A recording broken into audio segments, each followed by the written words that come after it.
السلام علیکم ورحمۃ اللہ وبرکاتہ علامہ صاحب۔ وعلیکم السلام ورحمۃ اللہ وبرکاتہ۔ جی محترم، کیسے ہیں؟ ٹھیک ٹھاک ہیں؟ جی الحمدللہ، آپ سنائیں، آپ کیسی طبیعت ہے، کیسے مزاج شریف ہیں آپ کے؟ جی اللہ کا کرم ہے، اللہ کا احسان ہے، الحمدللہ علی کل حال۔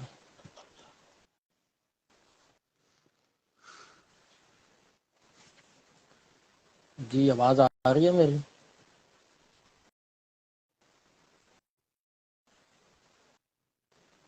جی ماشاءاللہ، آپ کی آواز رک رک کے آ رہی ہے، ذرا اس پر نظر کیجیے گا کہ یہ آواز کیوں رک رہی ہے آپ کی۔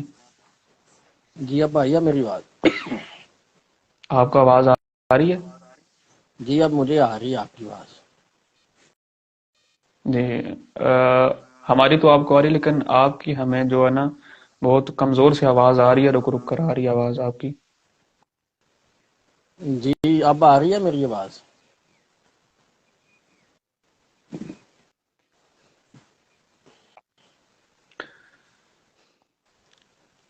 جی آواز آ رہی ہے میری؟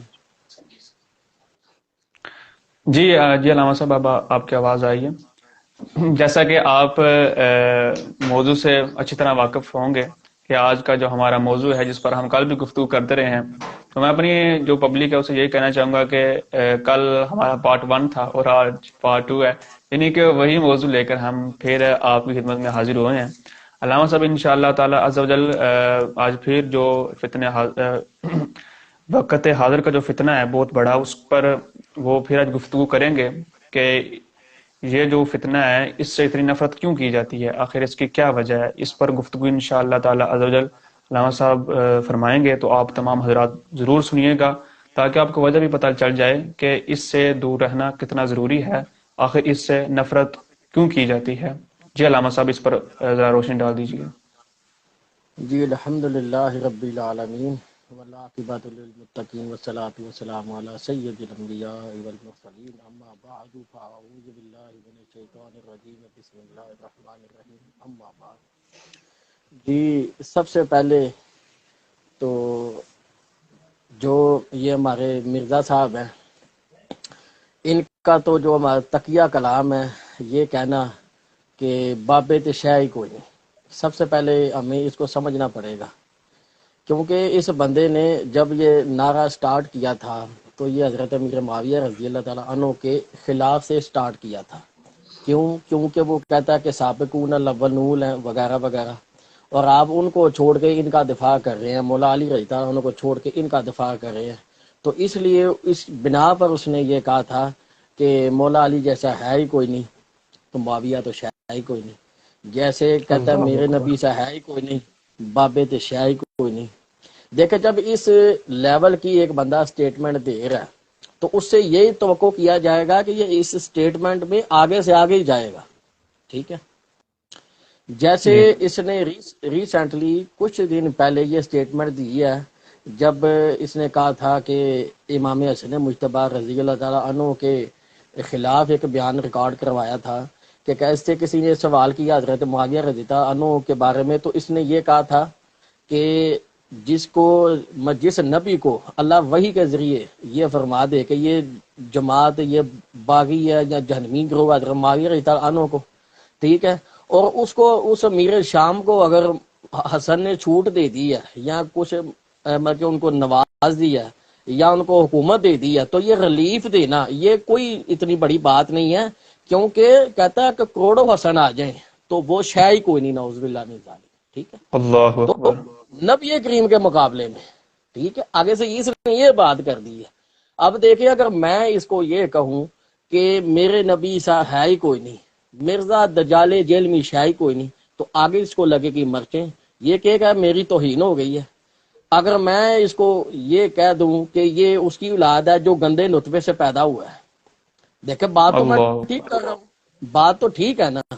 اگر میں اپنے والد محترم کو یہ کہہ دوں، میرے والد محترم کا نام محمد عارف ہے، تو میں اگر یہ کہوں عارف گل سن میری، تو سٹیٹمنٹ تو بالکل ٹھیک ہے، بلا تو والد صاحب کو راونا نام لے لیا تو کون سی قیامت آ گئی ہے؟ لیکن ہمارے دین نے کچھ اسلوب بیان کیے ہیں، کچھ آداب سکھائے ہوئے ہیں کہ آپ نے اپنے سے بڑے کو کس طرح مخاطب کرنا ہے، ٹھیک ہے؟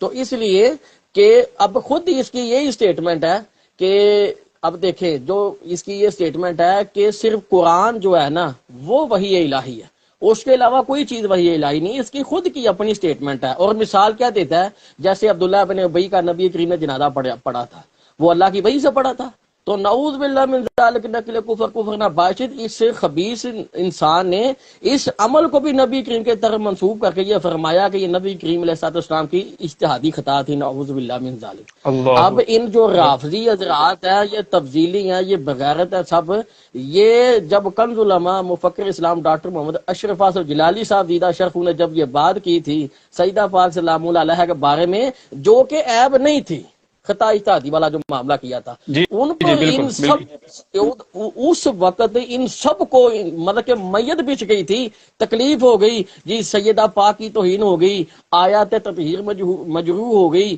وغیرہ وغیرہ، ان چیزوں کے ان بغیرتوں نے نعرے لگائے اور کنز علماء کے خلاف انہوں نے پرچے وغیرہ کاٹے، ان کو جیل معاذ اللہ بھجوایا، ٹھیک ہے۔ تو جب اس بغیرت نے نبی کریم علیہ السلام کے بارے میں یہ بات کلیم کی تھی کہ عبداللہ بن ابی کا جنازہ پڑھنا یہ نعوذ باللہ من ذالک نبی کریم کی خطائی تحدیثی ثم معاذ اللہ نقل کفر باشد، اس وقت اس کو یاد نہیں آیا کہ میں نبی کریم علیہ السلام کے بارے میں کیا سٹیٹس دے رہا ہوں، حالانکہ نبی کریم نے خود فرمایا تھا، جب حضرت عمر نے فرمایا تھا، یہ بالکل بخاری کی روایت ہے، بلکہ تفسیر میں یہی ساری بات مفسرین نے لکھی ہے کہ حضرت عمر نے فرمایا تھا یا رسول اللہ آپ اس کا جنازہ کیوں پڑھا رہے ہیں، تو نبی کریم علیہ السلام نے فرمایا کہ اللہ تعالیٰ نے مجھے اختیار دیا اس کا جنازہ پڑھانے کا، ٹھیک ہے۔ اور جب آپ نے جنازہ پڑھا لیا اس کے بعد یہ آیت نازل ہوئی تھی، کیا میرے حبیب آپ نے اس مطلب کہ منافقین کے جنازے نہیں پڑھانے، ٹھیک ہے، آپ ایک بار نہیں آپ 70 بار ان کے لیے دعا کریں تو اللہ اسے ہرگز نہیں بخشے گا، کیوں کو جو اللہ اس کے رسول کو ایذا دیتے ہیں اللہ ان کو نہیں بخشتا۔ اب دیکھیں کہ اب اس کے مقلدین جو ماننے والے ان کو یہ چیز نظر نہیں آ رہی کہ یہ نبی کریم کے علیہ السلام کے بارے میں کیا کہہ رہا ہے۔ اور مولا علی رضی اللہ تعالیٰ عنہ کے بارے میں اس نے اسٹیٹمنٹ دی تھی کہ انہوں نے مرتدین کو جلوا دیا تھا زندہ، تو ادھر بھی اس نے یہ اسٹیٹمنٹ دی تھی کہ یہ مولا علی رضی اللہ تعالیٰ عنہ کی خطا اجتہادی ہے، حالانکہ کبھی کسی محدث نے یہ بات بالکل بھی کلیم نہیں کی، لا علمی وہ گناہ نہیں ہوتی، مولا علی کے علم میں نہیں تھی وہ بات کہ مرتدین کو زندہ جلانے کا نبی کریم نے منع فرمایا ہوا ہے۔ اب جب ان کو پتہ چل گئی یہ بات تو اب دوسرے صحابی نے بتایا تو فرمایا صدقت ابن عباس، عبداللہ ابن عباس نے بالکل سچ فرمایا، اور اس پر بھی اس نے جھوٹ باندھا۔ اب کسی اس کے جاہل مقلد کو یہ توفیق ہوئی ہے کہ جب سیدہ سلام اللہ علیہ کے بارے میں یہ بات کی گئی کہ ان سے انہوں نے یہ خطائی اجتہادی کی ہے، اجتہاد کیا ہے، ٹھیک ہے، تو جب مولا علی جو سیدہ فاطمہ الزہرا سلام اللہ علیہ کے بھی سرتاج ہیں، ان کے بارے میں جب یہ بغیرت انسان نے یہ بات کلیم کی تھی جو بنتی نہیں تھی، ان کو کہہ دیا کہ وہ خطائی اجتہادی پر تھے، تو نعوذ باللہ ان کی غیرت نہیں اس وقت جاگی، ان کو مطلب کہ ان کو اب کیا ان کے بارے میں کیا بات کہی جائے، ٹھیک ہے، صرف بات کیا ہے کہ وہ حق کا داعی ہے الحمدللہ۔ بے شک بے شک اس طرح کی جو چیزیں ہیں، اور اس کے بعد یہ نعرہ چلتا چلتا آگے گفتگو چلتی چلتی کبھی کہتا ہے کہ عبداللہ ابن عمر جیسا ہے ہی کوئی نہیں، تواڈے ماموش ہے ہی کوئی نہیں، فلانے کا جیسا ہے ہی کوئی نہیں، تمہارے ماموش ہے ہی کوئی نہیں۔ آپ کو شاید پتا ہوگا ایک ان کا کراچی کا ان کا ہی ایک ممدوح ہے، وہ فضل ہمدرد ہے اس کا نام ہے، جو اپنے آپ کو کہتا ہے میں دیوبندی ہوں اور شاگرد میں غلام رسول سعیدی صاحب رحمہ اللہ کا ہوں۔ اب اس نے کچھ دن پہلے یہ اسٹیٹمنٹ دی تھی کہ یہ جو توحید بیان کر رہا ہے نا علی مرزا، جس کے اس نے ہاتھ بھی چومے ہوئے ہیں اسی مفتی فضل ہمدرد کے، جو اس کی اسی اکیڈمی میں بھی آیا تھا، ٹھیک ہے، تو ادھر اس کے ہاتھ چومے تو وغیرہ وغیرہ سارا پروسیجر کیا۔ اب اس نے چند دن پہلے یہ بات کی تھی کہ یہ جو اسٹیٹمنٹ دے رہے ہیں کہ فلانا کوئی شے نہیں، فلانا کوئی شے نہیں، مجھے ڈر ہے کہ کہیں ایک دن یہی نہ کہہ دے کہ اللہ کے سامنے نعوذ باللہ من ذالک نقل کفر نہ باشد نبی شے کوئی نہیں۔ اور آپ آج دیکھ لیں کہ اس بغیرت انسان نے اس کو کیا بولا جائے یار، پھر ہمارے اوپر الزام لگاتے ہیں کہ علماء اتنی سخت لینگویج استعمال کرتے ہیں، اتنے سخت الفاظ استعمال کرتے ہیں۔ اب ادھر ہمارے جذبات کی ہم کیا بات کریں، اس پر ہمیں کیا تحمل سے بات کریں؟ تو جب نبی کریم علیہ السلام کے بارے میں یا تمام انبیاء کے بارے میں، اب وہ تو بالکل واضح اسٹیٹمنٹ دے رہا کہ جب توحید بیان ہوگی تو انبیاء کی تو توحید ہوگی، کیوں؟ کیونکہ اللہ جل شانہ کی ذات کے سامنے کوئی بابا، کوئی ولی، کوئی محدث، کوئی مفکر، کوئی پیغمبر، وہ تو نقل کفر نہ پاچی شے ہی کوئی نہیں۔ یہ توحید کا مقام ہے. یہ خود کہتا ہے نامہ بابی میں ہوں مسلم علمی کتابی. تو یہ تو خود ان کی فکر پہ چل رہا ہے، بابوں کی کتابوں، یہ بابوں کی کتابوں کے بالکل فالو کر رہا ہے. اب اس نے محمد بن عبد الوہاب نجدی کی مطلب کہ تعریف میں ایک مدح میں پوری ایک مطلب کہ بیان ریکارڈ کروایا ہوا جس پہ لکھا ہوا محمد بن عبد الوہاب مجدد. ٹھیک ہے. اب اس کے جو آگے ماننے والے ہیں جس پر اس نے خود ہی مطلب کہ شاہ اسماعیل پر اس نے فتویٰ لگایا ہوا ہے کہ اس کی یہ عبارات کفر یا عبارات ہے. اب آپ پڑھیں، آپ تقویۃ الایمان پڑھیں. تقویۃ الایمان میں شاہ اسماعیل نے بھی بالکل یہی لکھا تھا جو کتاب تو سے آگے فارورڈ ہو کے بات آئی تھی. اس نے تشریح کی تھی، اس کا ترجمہ کیا تھا کہ وہ بھی یہی کہتے ہیں کہ اللہ جل شانہ کی ذات کے آگے تمام مخلوق وہ نعوذ باللہ من ذالک ذرہ ناچیز سے بھی کم تر ہے. نعوذ باللہ. تو ذرہ ناچیز تو اس کا مطلب یہ یا شے ہی کوئی نہیں. تو یہ خود کہتا ہے نامہ بابی تو وہی ساری یہ نجدیت کو فالو کر رہا ہے.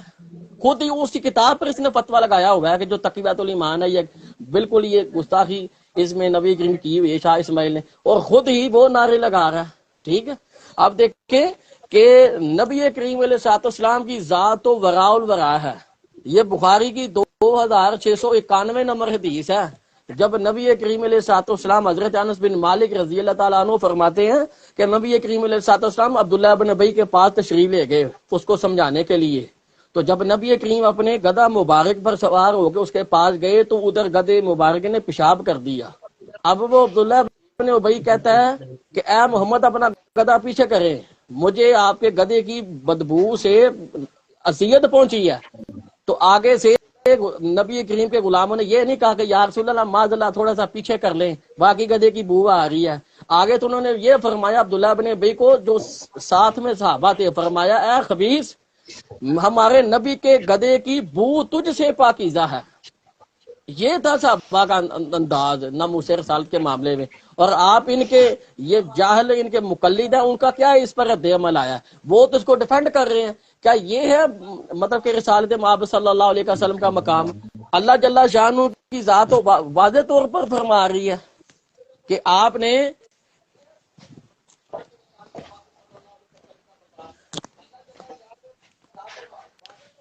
اب دیکھیں نا کہ اللہ جل شانہ کی ذات سورہ فتح آیت نمبر 9 میں بالکل بیان فرما رہا ہے بالکل واضح طور پر کہ اے ایمان لاؤ اللہ پر، اس کے رسول پر، اور اس کے رسول اور اس کی تعظیم کرو.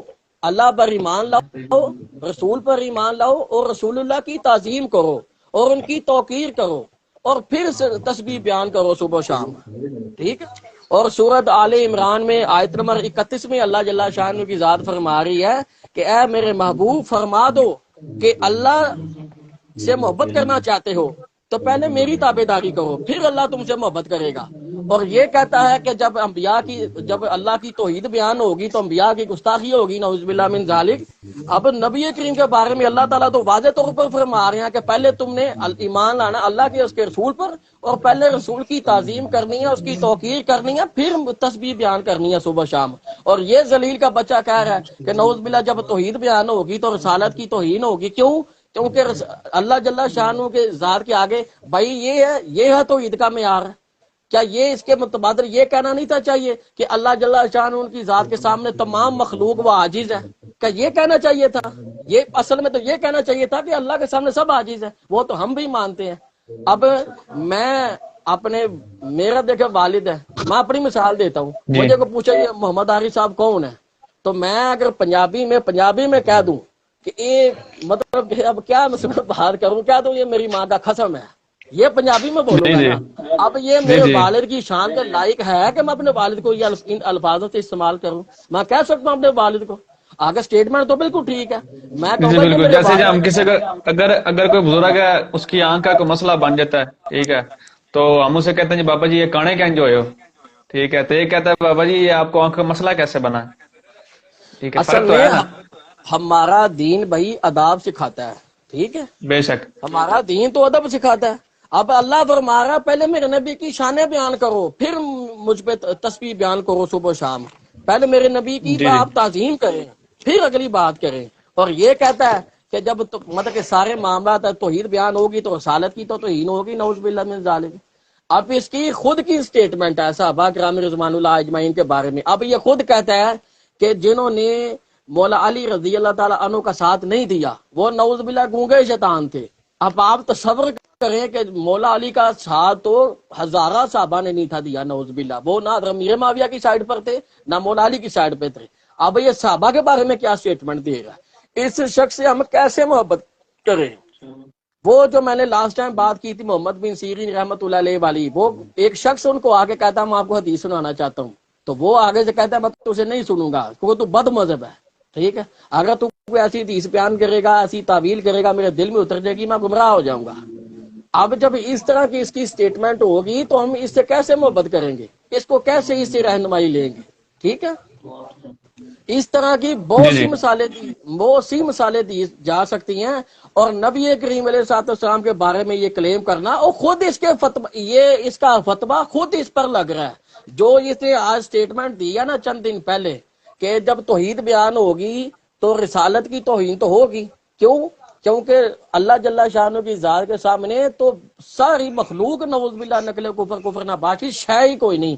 تو یہ اپنے جو اس نے اللہ تقویۃ اکبر. الایمان پر فتویٰ لگایا ہوا ہے، تقویۃ الایمان پر شاہ اسماعیل دہلوی پر اس نے خود فتویٰ لگایا ہوا ہے کہ یہ کفریہ عبارات ہے. اب وہی الفاظ علیحدہ الفابیٹ کے ساتھ علیحدہ الفاظوں کے ساتھ استعمال کر کے کہتا ہے کہ اس نے کہہ دیا تھا کہ ذرہ چیز سے بھی کم طرح نعوذ باللہ میں، اور اس نے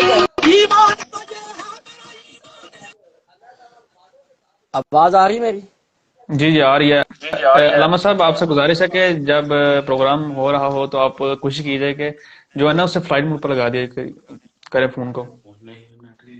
اصل فلائٹ میں موڈ نا پر سوری، میرا ایسے نا اس کی آواز بند کر ایروپلین دیجیے. موڈ پر. نہیں نہیں، اگر آپ ایروپلین پر لگائیں گے نا وہ پھر نیٹ ورک نہیں آئے گا. آپ ایسے کریں اسے نا سائلنٹ پر لگا دیں.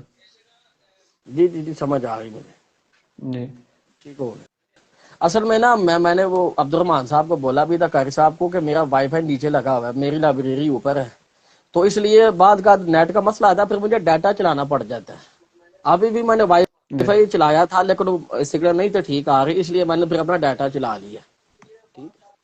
اور جی جو ہم بات کر رہے ہیں اصل میں نا بھائی مسئلہ یہ ہے کہ یہ جن کو اب دیکھیں نا کہ میں اپنا رہنما کہتا ہوں ڈاکٹر اشرف آصف جلالی صاحب ویدا شرف کو، میں اپنا جی جی آئیڈیل مانتا ہوں مفتی راشد محمود رضوی صاحب حافظہ اللہ کو، میں اپنا آئیڈیل مانتا ہوں علماء اہل سنت کو. ٹھیک ہے، اب جو وہ ہمیں سکھائیں گے وہی ہمارے دل میں اترے گا. اب اس شخص نے اپنا آئیڈیل بنایا ہوا ہے مودودی کو، اب اس نے اپنا آئیڈیل بنایا ہوا ہے اسحاق جالوی کو، اب اس نے اپنا آئیڈیل بنایا ہوا ہے اس کو عبدالوہاب نجدی کو. اب جو انہوں نے خباستیں بیان کی ہیں اپنی کتابوں میں اپنی تقاریر میں، تو یہ صرف وہی. تو جی اس جی لیے کہ ہمارا جو دین ہے اصل میں آپ ساری باتیں سمجھ لیں کہ یہ جو بھی ہمارا دین ہے وہ سب کا سب تعظیم مصطفیٰ ہے صلی اللہ علیہ وسلم. یہ تعظیم مصطفیٰ سے شروع ہوتا ہے اور تعظیم مصطفیٰ پر ہی اس کا اینڈ ہو جاتا ہے. اب دیکھیں کہ نبی کریم علیہ الصلوۃ والسلام جو حدیبیہ کا مقام ہے، اس مقام پر آ کے جب سامنے آئے ہیں کفار کے سفیر بن کے عروہ بن مسعود. اب عروہ بن مسعود نے صرف اتنی بات کی تھی کہ اے محمد ہم آپ کے ساتھ ایسے بندے دیکھ رہے ہیں جو آپ کو تنہا چھوڑ کے چلے جائیں گے. جی اب اتنی بات صرف انہوں نے کی ہے. اس وقت تو انہوں نے ایمان قبول نہیں تھا کیا، وہ تو بعد میں صحابی رسول ہو گئے. جب انہوں نے یہ بات کی تو پیچھے سیدنا صدیق اکبر کھڑے تھے جن کے بارے میں نبی کریم کے سامنے فرمایا ہوا ہے کہ اے صدیق آپ کی مثال ابراہیم جیسی ہے کہ آپ نرم دل ہیں. لیکن جب تعظیم مصطفیٰ کی بات آ جائے، ناموس رسالت کی بات آ جائے، تو انہوں نے اس وقت وہ الفاظ کہے تھے کہ امسس ببدر اللہ. اب اس کا ترجمہ میں نہیں کروں گا، اس کا ترجمہ سامعین خود کرنے کے کہ امسس ببدر اللہ کا ترجمہ کیا ہوتا ہے. ٹھیک ہے، اس لیے کہ جی جی یہ ہمیں چیز یہ اس کے دیکھیں نا، ہمیں یہ چیزیں اپنا ٹائم نکال کر ہم تو ان کو سمجھا رہے ہیں، ہمیں کیا فائدہ ہو رہی ہے ساری چیزیں باتیں کرنے کا. ٹھیک ہے، ہم کو یوٹیوب کی کمائیاں کھا رہے ہیں، ہم تو یوٹیوب کی کمائی کو ہی حرام سمجھتے ہیں. یہ خود یوٹیوب کی کمائی کو حرام کہہ کہ بھی اب خود یوٹیوب کی کمائیاں کھا رہا ہے. ٹھیک، اب اس کو کہہ رہا ہے جی ہماری وہ ایسے معاملات تھے تو یہ تھا تو وہ تھا، اس لیے ہمیں مجبوراً یہ سارے معاملات کرنے پڑ رہے ہیں. تو مختصر سی بات اتنی سی ہے کہ میرا اس چیز پر ہمارے اداروں سے مطالبہ ہے کہ اس شخص کو جی جی لگام ڈالی جائے، اس کے خلاف جو ہے وہ کاروائی ہونی چاہیے۔ یہ دن بدن اس کی یہ خوب سے باطن ہی ظاہر ہو رہا ہے۔ ایک طرف کہتا ہے، اس سے سوال ہوتا ہے کہ حضرت معاویہ رضی اللہ عنہ کے بارے میں آپ کے پہلے لہجہ نرم تھا، تو کہتا ہے کہ بھائی اللہ میری غلطیاں معاف کرے، جب میں نرم گوشہ رکھتا تھا اس وقت ایسی چیزیں میرے پر ظاہر نہیں تھی ہوئی، مجھے اتنا اس وقت اتنا علم نہیں تھا۔ تو دوسری طرف کہتا ہے کہ منو سارا کچھ پتا سی، میں صرف حکمت دے تحت نہیں سا دسدا، بلکہ کہتا کہ مجھے سب پتا تھا لیکن حکمت کے تحت نہیں تک کہتا۔ ہمارے اسلاف کہتے ہیں جو جھوٹا انسان ہوتا ہے نا، اس کا حافظہ نہیں ہوتا، وہ پہلے کچھ بات کر دیتا ہے، بعد میں کچھ بات کر دیتا ہے۔ اس کے اپنے اب آپ خود اندازہ کریں، ایک تقریر کر رہا ہو تو دوسری تقریر میں اپنا ہی رد کرنا شروع کر دیتا ہے، ٹھیک ہے۔ اس کے بہت سے ایسے مسائل ہیں جو اجماعی امت کے خلاف ہیں، جو مطلب کہ پوری امت کے اسلاف کے خلاف اس نے بنا دی ہوئے ہیں، جس کا تصور ہی نہیں سلف صالحین میں ملتا۔ ایسی ایسی اس نے باتیں کی ہوئی ہیں۔ اس لیے میں پھر سے اس حکومت سے مطالبہ کرتا ہوں، اپنے اداروں سے مطالبہ کرتا ہوں کہ اس بندے کو لگام ڈالی جائے، اس کے خلاف کارروائی کی جائے۔ اب ہم اس پر کیا فتویٰ لگائیں؟ اب میں اس پر کوئی فتویٰ لگا دوں، کہوں کہ یہ اس نے نعوذ باللہ یہ توہین رسالت کر دی ہے، تو بعد میں مولویوں پر یہی الزام لگے گا کہ ان مولویوں کے پاس اور کام کیا ہے سوائے فتویٰ لگانے کے۔ یہ تو نعوذ باللہ ایک دوسرے کو کافر کہتے رہتے ہیں۔ یہ تو اپنی ان کی روٹیوں کا مسئلہ ہے۔ آپ یہ بتائیں آپ کی کیا دین سے روٹی لگی ہوئی ہے؟ میری کون سی دین سے روٹی لگی ہوئی ہے؟ میں تو اپنا کام کرتا ہوں، اپنا محنت کر کے اپنی مطلب کہ گھر کا نظام چلاتا ہوں۔ میں نے تو کوئی دین سے روٹی نہیں لگائی ہوئی، نہ دین سے کوئی ایسے معاملات کو سورسز اپنے بنائے ہوئے ہیں، ٹھیک ہے۔ تو یہ صرف جی عوام کو یہ صرف پاگل بنا رہا ہے۔ کیوں؟ کیونکہ وہ میرا کمرہ میری مرضی ہے، یہ جو جی دل چاہے باتیں کر لیتا ہے۔ آپ مرزا اول کو دیکھ لیں، یہ تو مرزا ثانی ہے نا، آپ مرزا اول کو دیکھ لیں، وہ بھی بہت بڑا خطیب تھا، بڑی بڑی باتیں کرتا تھا، بڑے مناظرے کرتا تھا، بڑا یہ کرتا تھا وہ کرتا تھا۔ آہستہ آہستہ اس نے ولی ہونے کا دعویٰ کیا، پھر اب اس نے بھی دعویٰ کیا ہوا ہے۔ اب یہ اس کی خود کی سٹیٹمنٹ ہے، کہتا ہے کہ جو میرے ساتھ دشمنی کر رہا ہے تو اللہ نے اس کے خلاف اعلان جہاد کیا ہوا ہے۔ تو دوسری طرف کہتا ہے لعنت ہے میری بزرگی پر۔ ایک ویڈیو میں کہتا ہے میں اللہ کا ولی ہوں، اور دوسرے میں کہتا ہے لعنت ہے میری بزرگی پر۔ اب یہ دیکھیں نا، جھوٹے کا تو ایک بیان ہی نہیں ہوتا، ٹھیک ہے۔ ادھر کوئی بات کرتا ہے، ادھر کوئی بات کرتا ہے، کبھی کہتا ہے یہ تدلیس ہے اس حدیث میں، دوسری جگہ جب اپنا موقف آ جائے تو تدلیس بھول جاتا ہے، ٹھیک ہے۔ تب اس کو تدلیس کے اصول بھی نہیں یاد رہتے۔ تو یہ ساری گفتگو جو مین اصل میں ہمارا بات کرنے کا مقصد ہے کہ ہمارے اداروں کو ہوش کے ناخن لینے چاہیے، ان کو بھی خیال کرنا چاہیے کہ یار اتنا یہ بندہ اتنی بڑی باتیں کر رہا ہے، نعوذ باللہ کوئی پوچھنے والا نہیں ان کو ہے، لیکن یہ اتنی کوئی بڑی بات نہیں ہے، ہمیں اس پر حیران نہیں ہونا چاہیے۔ جس ملک میں مرزیوں کو اتنی مطلب کہ عہدے دیے گئے ہیں، ان کو پرچار کرنے کے سارے حقوق دیے گئے ہیں، وہ ادھر مسجد وغیرہ بنا کے بیٹھے، ہمارے گجرانوالہ میں بنی ہے، ڈسکے میں بنی ہوئی ہیں، ان کے چینل بنے ہوئے ہیں، حالانکہ ہمارے آئین کے مطابق یہ متفقہ ہمارا یہ آئین میں سارا قانون پاس ہوا ہے کہ مرزئی جو ہیں وہ اپنی مسجد نہیں بنا سکتے، اپنی عبادت گاہ کو مسجد وغیرہ نہیں کہہ سکتے، اپنے مذہب کا پرچار نہیں کر سکتے، وہ ساری چیزیں ہو رہی ہیں۔ تو یہ پیچھے کون سا کوئی بڑی بات رہ جاتی ہے، ٹھیک ہے۔ جی تو اس میں بالکل جی علامہ صاحب۔ ہاں جی، اس میں کیا ہم کہہ سکتے ہیں؟ ہمارے بس میں کچھ ہے؟ اب ہم بھی اپنا کو نعوذ باللہ من ذالک کو بندوق لے کے چلے جائیں، خود مارنے لگ پڑے ان کو، کیا ہم کر سکتے ہیں؟ مولوی تو آگے ہی بدنام ہے، پھر بات آ جاتی، گالیاں نکالتے ہیں، مولوی جذباتی ہوتے ہیں، جی مار دو کاٹ دو۔ پھر یہ اصل میں ہمارے بابا جی تھے نا رحمہ اللہ، امیر المجاہدین خادم جی حسین جی رضوی صاحب نور اللہ مرکزہ رحمہ اللہ، وہ فرماتے تھے کہ بیٹا جو منافق ہوتا ہے نا، منافق وہ دونوں صورتوں میں آپ سے بالکل راضی نہیں ہو سکتا۔ انہوں نے مثال دی کہ جب سیدنا صدیق اکبر رضی اللہ تعالی عنہ نے سارا مال اسلام کو دے دیا نا، تو منافق یہ کہتے تھے یہ ریاکار ہے، یہ دکھانے کے لیے اس نے سارا مال دے دیا۔ اور دوسری طرف ایک انصاری صحابی تھے، انہوں نے ساری رات کنویں کو ایک باغ کو پانی لگایا کنویں سے نکال کر، اور صبح کھجوریں جو ملی آدھی گھر لے گئے، آدھی نبی کریم کی بارگاہ میں لے آئے۔ تو فرمایا یا رسول اللہ، صدیق جی جتنا مال تو میں نہیں دے سکتا، یہ اتنا آپ قبول فرما لیں۔ تو اس وقت بھی منافقوں نے یہ بات کی تھی کہ یہ 1 کلو یا 5 کلو 10 کلو کھجور کی اللہ اس کے رسول کو کیا ضرورت ہے؟ تو منافق بھائی دونوں صورتوں میں آپ سے بالکل راضی بھی نہیں ہو سکتا۔ یہ مولوی باہر آئے تب یہ کہتے ہیں یہ ان کو حلووں کا مسئلہ ہے، اندر بیٹھے رہے تو کہتے ہیں یہ حرام خور ہے. یہ تو آپ کو دونوں صورتوں میں جینے نہیں دیتے. ٹھیک ہے. جلالی جی صاحب مطلب کہ حافظہ اللہ، اب وہ جب اپنی مسجد میں بیٹھے ہیں، اپنے ادارے میں بیٹھے ہیں، تو جب کوئی ایسا کرائسس ہو گیا، یہ جو ابھی مطلب کہ سفارتکاری والا مسئلہ چل رہا ہے فرانس کے ساتھ یا اسرائیل کے ساتھ، اب جب وہ خلاف بولتے ہیں تو کہتے ہیں مولویوں نے کامی کو نہیں سوائے کہ متنازع تقریراں کرندہ. اب جب وہ نہیں مطلب کہ حکمت کے تحت نہیں بول رہے، یا دیگر جو مطلب کہ ہمارے علماء کرام وہ نہیں بول رہے، تو کہتے ہیں جی مولوی حرام خور ہے. ان کو اس وقت نظر آتا تھا، اب نہیں تھا نظر آتا. ٹھیک ہے. جب یہ اب دیکھیں نا کہ اس میں یار کیا مزید باتیں کریں. اللہ کا خوف کرنا جی چاہیے، ان سب کو اللہ سے ڈر جانا چاہیے. ناموس رسالت کا مسئلہ ہی بہت حساس ہے، جس میں ہمیں اب دیکھیں عام عوام کو ہمیں احساس ہونا چاہیے کہ یہ شخص مرزا انجینئر یہ بالکل صریح طور پر یہ توہین رسالت کا یہ اس نے ارتکاب کیا ہے. ٹھیک ہے. ہم جتنی چاہیں لمحے تقریریں کر لیں، یہ جتنی دیر تک میں نے پہلے بھی آپ سے بات کی تھی، جتنی دیر تک عام عوام میں آبزرویشن نہیں آئے گی، عام عوام نہیں سمجھے گی، یہ مسئلہ نہیں حل ہوگا. علماء جتنی مرضی تقریریں کرتے رہے، جتنے مرضی کانفرنس کرتے رہے، جتنی دیر تک عام عوام کو شعور نہیں آئے گا وہ خود فیصلہ نہیں کرے گی. تو یہ اسی طرح یہ جہالتیں، یہ توہینیں ہوتی رہیں گی جب تک یہ عام عوام جو ہے نا وہ سویلین وہ ان کو مطلب نہیں نا شعور حاصل ہوگا. یہ سارے معاملات اسی طرح چلتے رہیں گے.